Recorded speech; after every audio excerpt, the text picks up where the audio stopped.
there was certainly like a rebellious, like youthful rage kind of in me. And there was also, you know, the fact of the no getting away from fact that I am white, you know, and this is predominantly black music, you know, and people telling me you don't belong, like you're not gonna succeed because you're this color, then you wanna show those people that, you know, that you can and you will. I grabbed the mic, like though, like in front of actual people that mattered, you know what I'm saying? Like at a club, I got booed. I remember that. It was very traumatic for me. And I think I had, at that point, like the 8 Mile thing was kind of, that's what it's kind of taken from or whatever.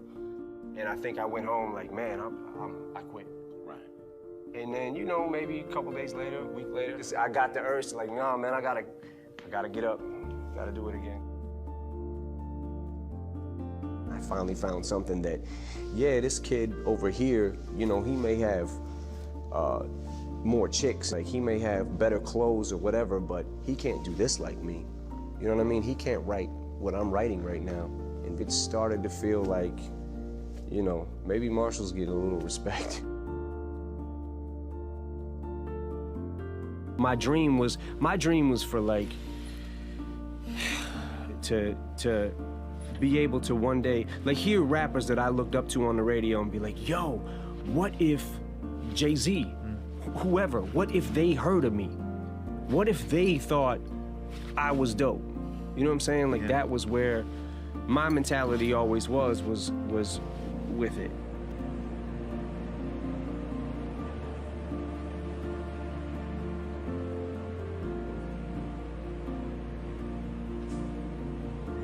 One of my greatest inspirations or things that I would feed off of basically was just obviously people not believing in the, you know, the cloud of doubt that kind of I felt hung over my head and wanted to just prove everybody wrong. You know what I mean? I wanted to make it, and I was gonna make it regardless of what anybody said.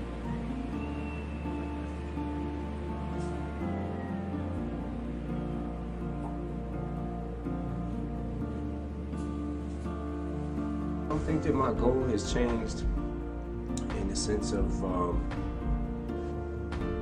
you know, from this, I rap from the same aspect of when I was a kid. Like I just wanted to get the respect. I just wanted to get a reaction out of people. I just wanted to be heard, and I wanted people to respect what I do and respect the fact that I respect the craft. You know what I mean? Of MCing. So I really just it's pretty much the same thing today. Kind of, you know, the Detroit mentality to we're kind of the underdog. I feel like we've always been the underdog, and that's kind of how, you know, I've always taken that, it kept that with me. You know what I'm saying? That I want to say fighting spirit that Detroit has. You know, because Detroit, you know, is so resilient. You know, like I feel like our like people there, we have this, you know, kind of Detroit versus everybody mentality, because I feel like people, the way that people look at us, they always count us out. You know what I'm saying? So I know that attitude is displayed a lot in my music, but I think that that's where it comes from, is just from, you know, just feeling like we're being counted out. Don't be afraid to try whatever, even if the idea in the beginning is stupid. Yeah. You know, because a lot of ideas in beginning stages, not mine, of course, mine are just insane from the moment I think of them. Of course. But sometimes ideas, you know, they're not always the greatest. Yeah.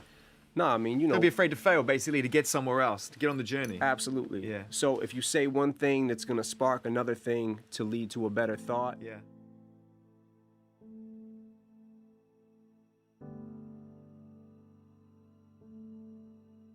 I always write, you know, and I probably always will. I don't know at what point, you know, whatever point I decide, like, I'm going to put the mic down or whatever happens with that, I do feel like I always want something to do with the music. So whether it's producing or whatever, you know, ends up happening, I think that I just want something to do with it, you know. Music is always gonna be in my head, so.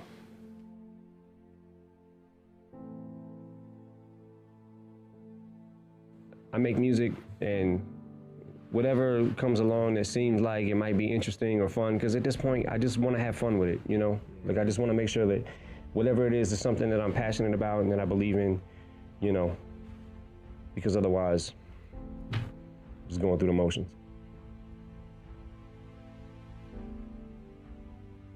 For a guy who hated school, who, you know, was in the 9th grade 3 times, you spend all your time thinking about words. I found that no matter how bad I was at school, like, and no matter how low my grades might have been at sometimes, I always was good at English. But I heard that you used to read the dictionary. I just felt like I want to be able to have all these words at my disposal in my vocabulary at all times, whenever I need to pull them out. You know, somewhere they'll be stored, like, locked away in.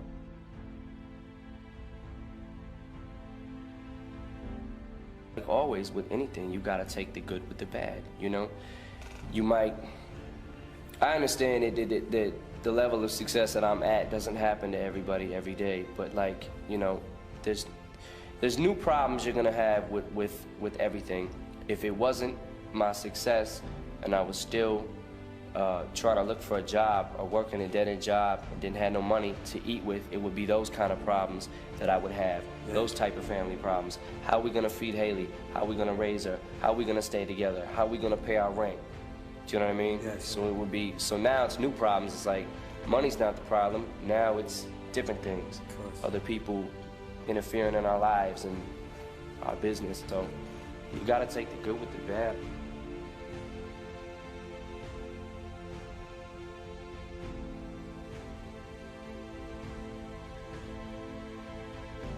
Had it in me, but wasn't quite sure how to bring it out yet. I wanted people to hear me so bad, and I wanted to do my shit, but it was like, you know, them jitters and them, I'm scared, I'm not scared. That whole struggle and everything, especially early on for me, which I love being on stage and stuff like that. Once I got a mic, I was cool, but it was that prompting me to do it and get up there and not be scared to grab that and just rock. I feel like anybody can do anything they set their mind to. But it depends on how bad you want it, and I wanted to do it. You know, at this stage of my life, I don't feel like there's too much that I can't do. I don't mean to sound cocky or nothing, but if I, like, really, really want to do it, I don't give up that easy.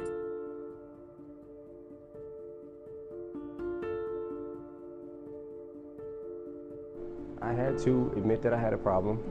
I had to, I think I had I had to be ready for myself. Like, I had to be ready for me. I know that it's, you know, I don't mean to make it sound cliche, but you have to do it for yourself. You know, you can't do it for other people. And I think that when I went to rehab the first time back in, I think, 2005, I felt like I was doing it for other people. I wasn't doing it for me. So I kind of went in, fought the system, didn't really want to listen to what anybody had to say about it. And I felt like, well, I don't have a problem like these people, you know.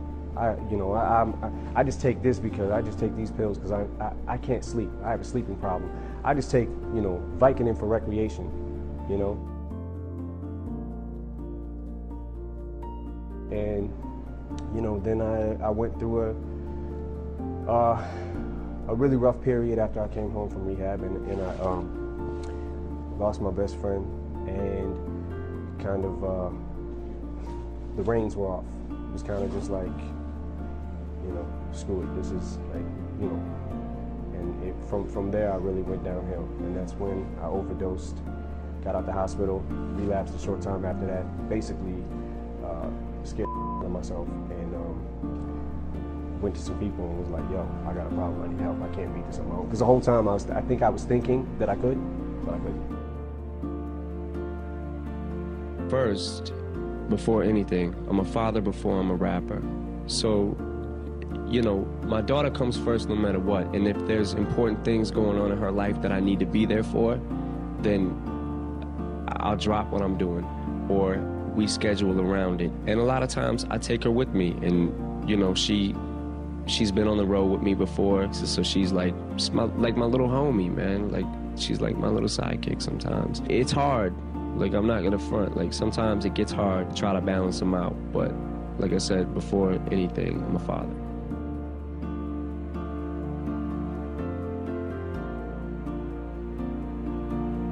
I told you, another day, another dollar, literally.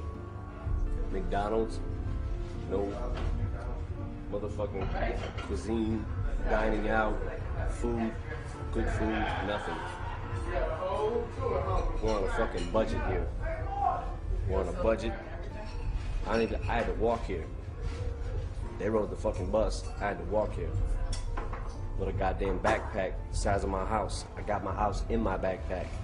My motherfucking underwear, socks, all that shit. Everything. Do-rags, hats. You see me wearing the same clothes, go back to yesterday. You see me wearing the same shit. The only thing I did is switch my do-rag. That's it. Same goddamn shit.